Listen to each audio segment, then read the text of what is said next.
시편에 보면 그 순례자의 그 노래도 있고 또 성전에 올라가는 노래들도 있습니다. 오늘은 이 성전에 올라가는 노래라는 그러한 주게 이 표제어가 붙어 있습니다. 이 말은 성전에서 드리는 찬양이기도 하지만 또 한편으로 이스라엘 백성들이 흩어져 있던 이스라엘 경내에 있던 모든 사람들이든 1년에 적어도 세 차례는 원래는 올라가야 됩니다. 예루살렘에 올라가서 성전에서 가정을 대표해서 예배를 드려야 되는데 제사 드려야 되는데 나중에는 이것이 좀 제도가 바뀌어서 1년에 한 차례 유월절이든지 초막절이든지 이때 올라가서 특별히 유월절에 대부분 많은 순례들이 있는데 이들이 올라가서 하나님 앞에서 제사 드리게 될 때 드려지는 시들 이런 것들입니다. 그때 드리는 찬양들인데 이 배경을 보면 사실 지금처럼 교통이 발달되지 아니하는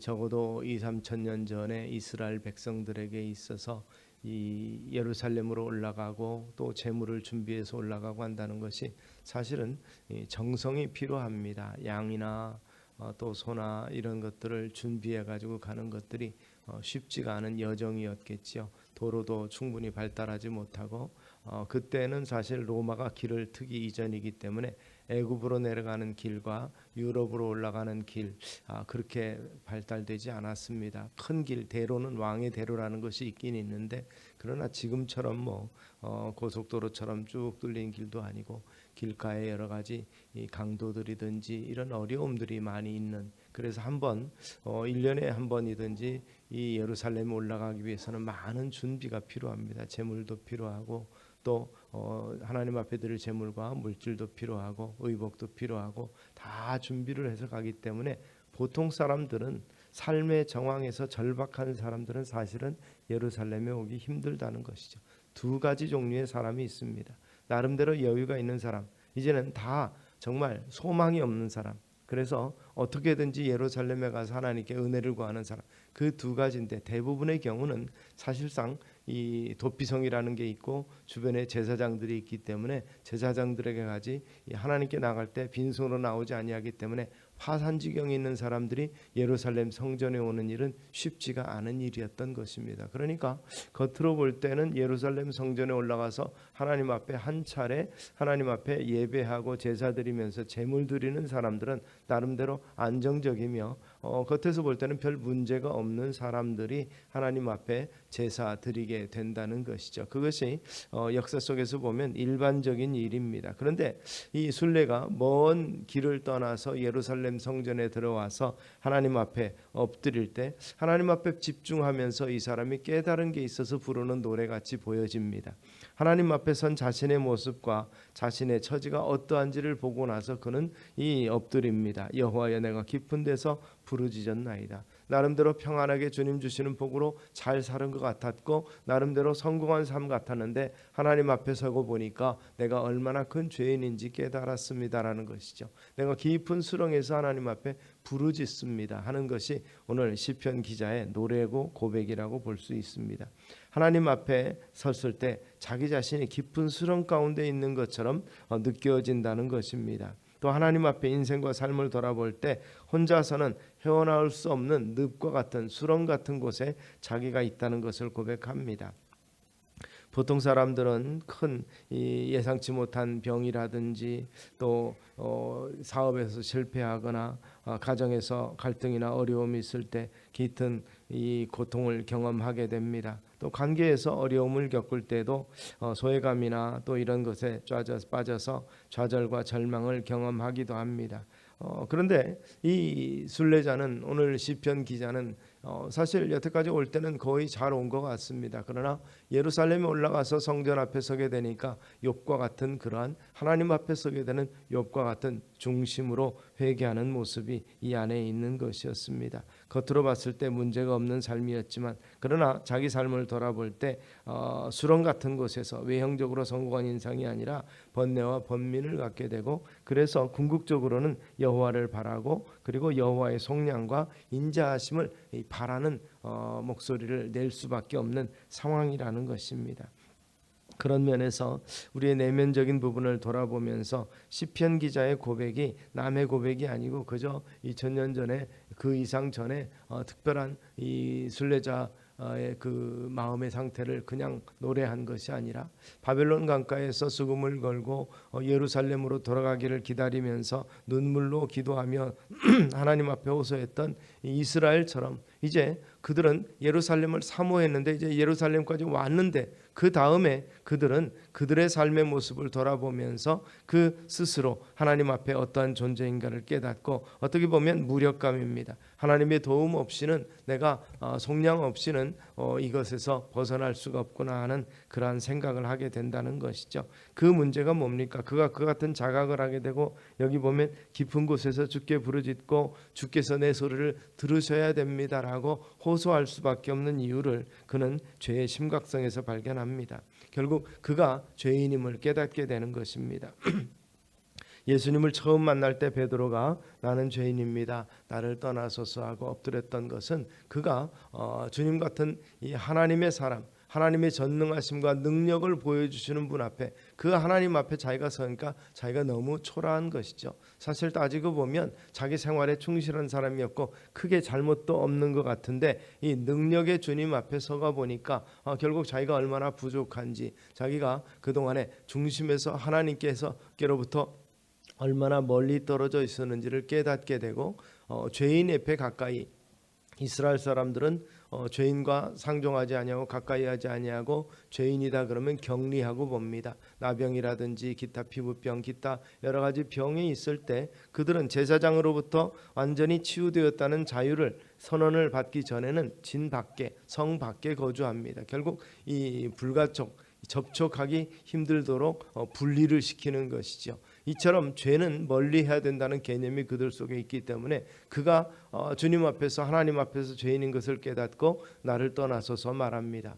결국 나는 죄인이므로 주님 앞에 설 수가 없습니다. 주님과 마주대할 수 없습니다라는 그러한 깨달음이고 겸손함이죠. 바로 이런 면에서 이스라엘 백성들이 하나님을 대하는 자세는 이 같은 경외함입니다. 그런데 오늘 이 순례자가 바로 그와 같은 중심을 가지게 되는 것입니다. 예루살렘에서 하나님의 놀라우신 어미하심을 바라보고 그 말씀 앞에서 자기 자신이 얼마나 부족하고 약하고 나약하며 그 인생이 살아가면서 육체로 살아왔던 자신의 모습을 보면서 하나님 앞에서 엎드리는 그러한 모습을 발견하게 되는 것이죠.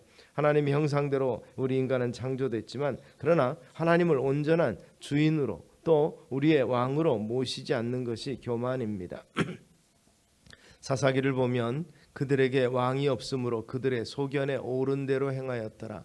우리도 살아갈 때 원칙이 있습니다. 나름대로 원칙이 있는데 나름대로 살아온 그 삶의 가치관이 있고 여러 가지 주변 환경을 통해서 세운 원칙은 분명히 있을 것입니다만 그러나 자기 원칙을 가지고 살아가면 가인의 원칙이나 두발 가인의 원칙이나 똑같습니다. 자기 기준으로 원칙을 삼기 때문에 이 천지 만물의 주제이신 하나님이 세우신 그러한 법칙과 이런 것들 그 율법에 자기와 상충이 될 수가 있습니다. 환경에 따라 변화될 수가 있는 것이죠. 그런 상황에서 결국 자기는 나름대로 원칙을 지키며 산다고 하지만 그 원칙은 진짜 남에게만 험하고 자기에는 한없이 자비로운 그러한 이 변화되는 이 잣대일 수밖에 없는 것이죠. 하나님의 놀라운 그 섭리와 그리고 창조의 주인이신 그분이 세우신 인생의 원칙을 나름대로 세우고 거기에 맞춰서 살아가지 아니하면 문제가 되는 것이죠. 우리 사회도 그렇습니다. 우리는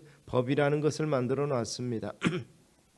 법은 최소한이어야 한다 이런 표현을 하기도 하는데 이 법은 어떻습니까? 약자를 보호하고 질서를 지키기 위해서 하나의 약속인 거죠. 저는 이 법에 대해서 교수님을 모시고 특강을 하기 위해서 한번 모시고 가면서 그런 얘기를 하셨습니다. 교수님이 그때는 제가 대학생일 때가 아직 운전하지 못할 때인데 교수님 차를 타고 가면서 이 경인고속도로를 제가 인천에 사용할 때니까 달려가는데 중앙분리대가 있지만 중앙분리대가 없는 때도 거기는 있었습니다. 그때는 중앙분리대가 없는 쪽을 보면서 이 중앙분리대에 없는 이 노란 실선 이거 하나가 뭔지 아느냐 물어보는 거예요. 그래서 그 저기 넘어가지 말라는 거 아닙니까? 이거는 사회적인 약속이다 이렇게 이야기를 하는 거예요. 사회적인 약속인데 내가 내 마음대로 저것을 넘나들면서 길이 막힌다고 그래서 지나가게 되면 어떻게 되겠는가? 큰 혼란이 벌어진다는 거죠. 그 사회적인 약속이 바로 이게 법이다. 교통법규라는 것은 그런 면에서 자신도 보호하고 남도 보호하는 그러한 사회적인 약속이다. 그 법이다. 하나님의 법은 세상 사람들이 자기 편의에서 만들어진 법이 아니라 하나님 창조주 입장에서 모든 것을 아시는 전능하신 하나님, 전지하신 하나님께서 우리의 가장 좋은 살 길을 예비하시고 준비하신, 그래서 이스라엘 향해서는 너희는 행복자라다 말하면서 이 천지 만물의 주인이신 하나님이 너희의 하나님 되고 너희의 왕 되심이라고 이렇게 가르치고 있는 것을 볼 수가 있는 것이죠. 그래서 하나님의 백성됨이 얼마나 큰 은혜인가, 하나님의 법을 지키는 것이 얼마나 우리에게 복인가를 우리가 설명할 수 있는데, 바로 사회적 규범도 바로 그와 같은 것인데, 그 하나님의 법 차원에서 나는 올바르게 살아왔고 나는 나름대로 잘 살았다고 생각하는데 하나님 앞에 서게 되니까 내가 얼마나 부족한지, 내가 얼마나 죄 많은 인생이었는지를 깨닫게 된다는 것입니다. 결국 자기 이익대로 자기 주관대로 살다 보니까 부딪혀지는 게 뭐냐 이 말이죠. 그것은 하나님의 법과 부딪혀질 수 있습니다. 왜냐하면 내 가치 기준은 내 육체의 기준에 만져 있고, 내 육체가 아니라 이성이라고 표현될지라도 그 이성조차도 하나님 앞에서는 온전하지 못한 것이기 때문에 그 가치관에 맞춰져 보면 어떤 때는 하나님의 법에 우리가 위배될 수도 있다는 것입니다. 각종 죄를 짓게 되는 이유가 자기가 주인이기 때문이라는 것이죠. 그래서 하나님의 뜻에 불순종하고 자기 생각대로 삶을 살아간 것이 자기의 모습이었던 것을 발견하게 되는 것입니다.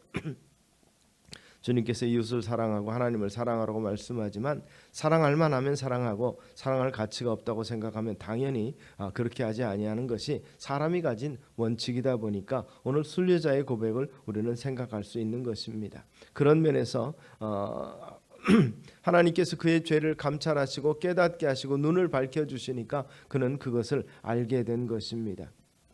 그런데 하나님의 속성은, 하나님은 의의 하나님이시고 또한 사랑의 하나님이시기도 합니다.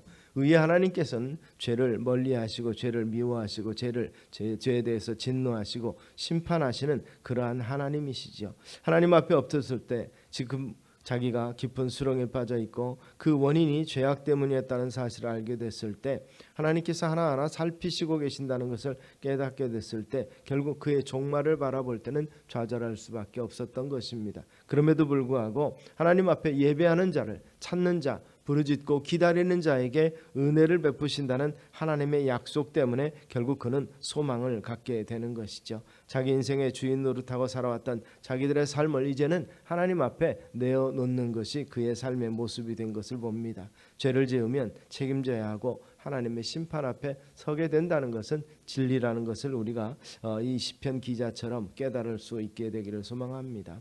그런데도 불구하고 그가 소망을 갖는 것은 그러나 사유하심이 주께 있으면 주를 경외하게 하심이니이다. 그는 그렇게 노래합니다. 그의 갑자기 어조가 바뀌죠. 자기 자신에 대해서 통회하는 마음이 있는데 그것을 깨닫고 나니까 그 다음에 이 죄의 사유가 누구에게 있는가, 내 스스로는 정결케 하게 할 수 없음을 스스로 깨닫게 되고, 하나님은 사유하시는 하나님, 그래서 나를 이곳으로 부르신 하나님이구나라고 그는 깨닫게 되는 것이죠. 그래서 하나님을 기다립니다. 나는 주의 말씀을 바라는도다. 영혼이 여호와를 기다린다 이렇게 말하고 있습니다. 그러면서 그는 어떤 비유를 씁니까? 파수꾼이 아침을 기다림보다 더하다. 파수꾼이 아침을 기다리는 이유는 뭡니까? 그가 하나님 세우신 법칙 속에서 아침이 오리라는 것이죠. 여자분들은 잘 모르시겠지만 나름대로 군대 생활한 사람들 중에서 편하게 보직을 가지고 하는 사람들이 있지만 대부분의 많은 경우는 경계 근무를 씁니다. 뭐 전쟁터 가운데서 경계 근무도 아니고 평시 어떻게 보면 군인이긴 하지만 저는 사실 원주에서 근무를 했습니다. 원주로 갈 때 저는 죽으러 가는 줄 알았어요. 최전방으로 가는 줄 알았어요. 그때 거기는 그 당시로 일군 사령부가 있는 곳이기 때문에 진짜 강원도 산골인 줄 알았더니 가보니까 나름대로 도시가 크더라고요. 그리고 거기는 진짜 저 휴전선과는 한참이나 떨어져 있는데 사람들의 생각이 원주는 전방이다라고 생각을 하고 있었고 거기서 그렇게 하는 걸 볼 때 그랬던 경험이 있습니다.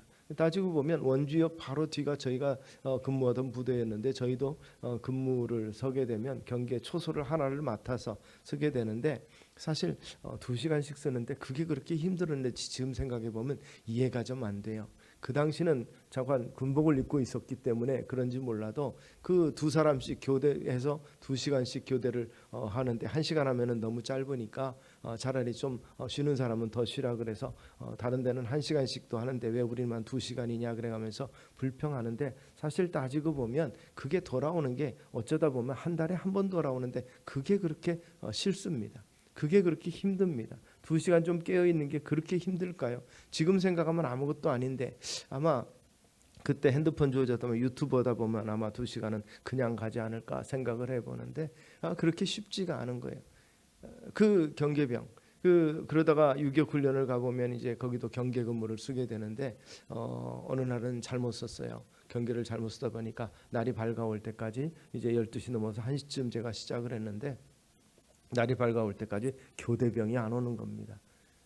그냥 들어가서 자버린 줄 알았어요. 근데 그게 아니고요.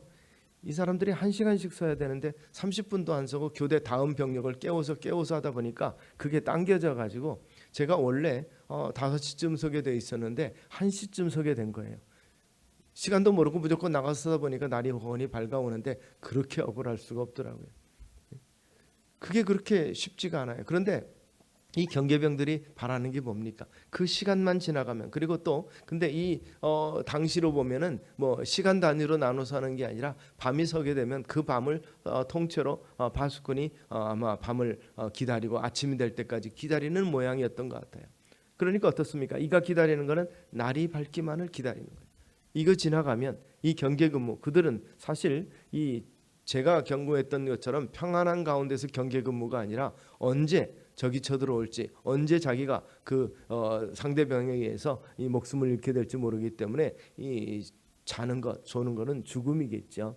그런 상황에서 정신 차리고 밤새도록 지켜야 된다는 이 책임감과 자기 생명에 대한 어떤 두려움과 이런 것 때문에 그는 너무너무 힘든 이 밤을 보낼 것입니다. 그래서 그가 간절히 기다리는 게 아침이에요. 해만 뜨면 이 임무에서 벗어난다. 그러면 잘 수 있고 먹을 수 있고 쉴 수 있다. 그래서 그들 생각은 어떻습니까? 이 밤이 지나가기 전까지 아무 일도 일어나지 말라라는 생각이 아마 파수꾼 경계병의 중심일 것입니다. 그런데 그가 그토록 소망하면서 기다리는 이유는 뭡니까? 어느 날 갑자기 아침이 오지 않는다면 그는 좌절하고 말 것입니다. 삶을 살아보다 보면 요즘에 극단적인 선택을 하는 사람들이 뭡니까? 내일을 기대하지 못하는 것. 오늘 내 형편과 처지를 좌절하고 절망 가운데 빠져서 기대하지 못합니다. 내일이 두렵습니다. 내일이 오는 것이 두렵고 내일을 마주하는 것이 무섭기 때문에 결국 스스로 포기하는 그러한 일들인데 오늘 파수꾼은 어떻습니까? 당연히 오는 아침을 소망하며 바라보는 것이 파수꾼의 심정인데 오늘 시편 기자는 그렇습니다. 파수꾼이 아침을 기다림보다 내 영혼이 주를 더 기다리나니 참으로 파수꾼이 아침을 기다림보다 더하다. 그 이유가 뭡니까? 사유하심이 주께 있습니다. 내가 죄인이며 수렁 가운데 있는 것 같고 내 죄짐이 무거워서 견딜 수가 없는데 이 모든 것을 정결하게 하고 깨끗하게 하실 분이 바로 하나님이시고 그분이 나를 정결하게 하실 것이다. 그 비결이 어디 있습니까? 하나님께서는 약속해 주셨고 기다리는 자 결국 메시아 대망이지만 결국 그들의 모든 죄를 정결케 하실 분이 바로 예수 그리스도요. 그분의 이름이 우리 모든 것을 깨끗하게 하실 것이라는 그러한 소망의 메시지가 곧 복음이라는 사실을 우리가 잊지 않게 되기를 바랍니다. 하나님의 사랑과 하나님의 용서, 하나님의 그 두 가지 속성이 있다고 말씀드렸는데 공의로우신 하나님 그리고 사랑의 하나님인데 그 전체적으로 그 공의로움 때문에 죄를 심판할 수밖에 없기 때문에 우리 죄를 짊어지신 예수 그리스도를 심판으로서 죽음에 이르기까지 버릴 수밖에 없는 하나님. 그래서 그 예수님께서 십자가에 못 박혀 돌아가실 때 하나님께서 낯을 가리우심으로 제9시 이 3시에 결국 하늘이 어두워졌던 그런 상황을 우리가 보게 되는 것이죠. 하나님께서는 그만큼 죄를 미워하시는데 그런데 또 사랑의 하나님이라고 말씀하시는 겁니다. 사랑으로 그 죄인을 용서하시기 위해서 외아들을 아끼지 아니하시고 내어주신 분이 바로 그분입니다. 그러니까 그 공의와 사랑, 그 두 가지 속성이라고 표현하지만 그러나 어떻게 보면 이 사랑의 속성이 훨씬 더 크신 분이라. 자기 형상대로 창조했지만 불순종하고 죄를 지은 아담에게 가죽옷을 지어 입히시며 여인의 후손에 대한 복음의 약속을 하신 것처럼, 그리고 나서 둘째 아담이신 예수 그리스도를 보내시고 그를 믿는 모든 자마다 멸망치 않고 영생을 얻게 만들어 주시는, 아담은 먹지 못했던 생명실과 그 영생의 실과를 그 후손들에게, 죄인인 우리에게, 죽을 수밖에 없는 우리에게 주시기를 원하시는, 그래서 외아들을 이 땅 가운데 내어주신 바로 그분의 하나님의 사랑을 생각해 보면 공의의 하나님이지만 그러나 그 공의를 덮는 것이 하나님의 사랑이라는 것을 우리가 생각해 보는 것입니다. 그런 면에서 부모가 자식을 생각하고 참으로 그러한 상황에서 어떠한 상황에서도 자식을 포기하지 않는 것처럼 그보다 더 넓은, 더 높고 깊은 그 하나님의 사랑이 바로 그 앞에 있는 것을 깨닫게 되면서 그는 감사와 기쁨으로 하나님 앞에 회개하고 돌이키는 모습을 보여줍니다. 그런 면에서 하나님은 그 인간, 돌이키며 회개하는 자를 구속하시고 구출해서 죄로부터 해방시키시는 것이죠. 순례자는 하나님 앞에 자기 인생의 모습을 돌아보면서 비참한 죄인이고 깊은 수렁에 빠져 있다는 절망을 느꼈지만 그러나 하나님의 사랑을 깨닫게 되는 것입니다. 자기 죄를 용서하시고 구원하실 분인 것을 확신합니다. 이 깊은 고통에서 구원받을 길이 하나님께만 의지하고 또 맡기는 길밖에 없다는 것을 확신하게 되는 것이죠. 오늘날 우리는 어떻습니까? 우리에게 베푸신 그 약속, 그 언약이 교회 시대에 들어오면서 예수 그리스도 이후는 누구든지 주를 믿으면 바로 예수 그리스도께 모든 것을 맡기게 되고 그분이 우리의 구속주이심을 믿고 바라는 자에게 주어지는 은혜라는 것입니다. 그래서 순례자는 깊은 수렁에 빠져 있고 비참한 모습이지만 하나님께서 사랑하시고 구원하신다는 사실을 믿고 하나님을 바라보는 것입니다. 그러면서 스스로 선포합니다. 이스라엘아, 자기 자신이 곧 이스라엘을 화한 것이죠. 이스라엘아, 여호와를 바랄지어다. 여호와께서는 인자하심과 풍성한 속량이 있습니다. 그가 이스라엘을 그의 모든 죄악에서 속량하시리로다. 그렇기 때문에 그는 바라고 소망하고 기다리는 것입니다. 내 영혼이 여호와를 기다리며 그가 그의 말씀을 바라는도다라고 고백하고 있는 것입니다. 그런 면에서 어떠한 상황 속에서도 주님을 바라보는 자, 또 주의 음성을 듣는 자, 말씀을 기다리는 자에게 은혜 베풀어 주시며 또 함께 하시며 그의 모든 소망을 이루어 주시는 분이 바로 우리 아버지 하나님이신 것을 결코 포기하지 않는, 불순종하지 않는 우리의 성도님들 되시기를 주의 이름으로 축원합니다.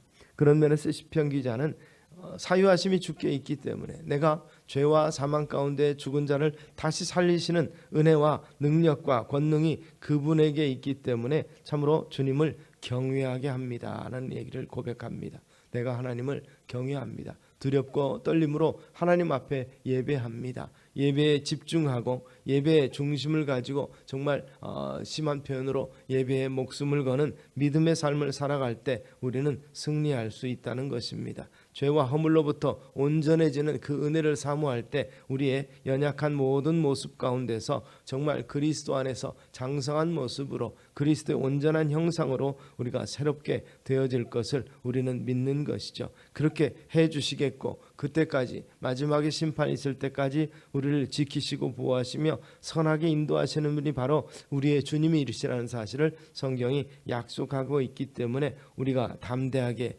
예수 이름으로 우리 하나님 앞에 나아갈 수 있다는 사실을 잊지 않는 우리 성도님들 되시기를 주의 이름으로 축원합니다. 하나님을 경외하는 삶, 그래서 주의 말씀을 기다리며 주의 말씀을 바라보는 삶, 파수꾼이 아침을 기다림보다 더 하나님의 음성을 기대하고 하나님의 인도하심을 소망하는 믿음의 삶이 우리 가운데 펼쳐지게 되기를 주의 이름으로 축원합니다. 기도하겠습니다. 살아계신 아버지 하나님, 파수꾼의 새벽의 기다림보다 참으로 주님을 더 기다리고 주의 음성에 더욱더 귀를 기울일 때 참으로 문을 두드리는 주님이 우리 안에 들어오셔서 함께 먹고 마시며 기쁨의 교제를 나누시겠다고 하신 약속의 말씀을 믿고 나가는 우리가 되게 하여 주시옵소서. 삶의 어떤 정황에서도 우리 주님을 향한 우리의 마음을 열게 하시고 또 주님께서 우리와 함께 하심을 믿고 우리를 온전케 하심을 믿고 나가는 주의 거룩한 백성들 다 되게 하여 주시옵소서. 주님께 두 손 들고 항복하고 하나님만 바라보며 하나님의 은혜만을 사모하는 믿음의 삶에 하나님께서 승리 주시고 또 은혜와 복을 주실 줄로 믿고 나아갑니다. 함께 하옵소서. 예수님 이름으로 기도드리옵나이다.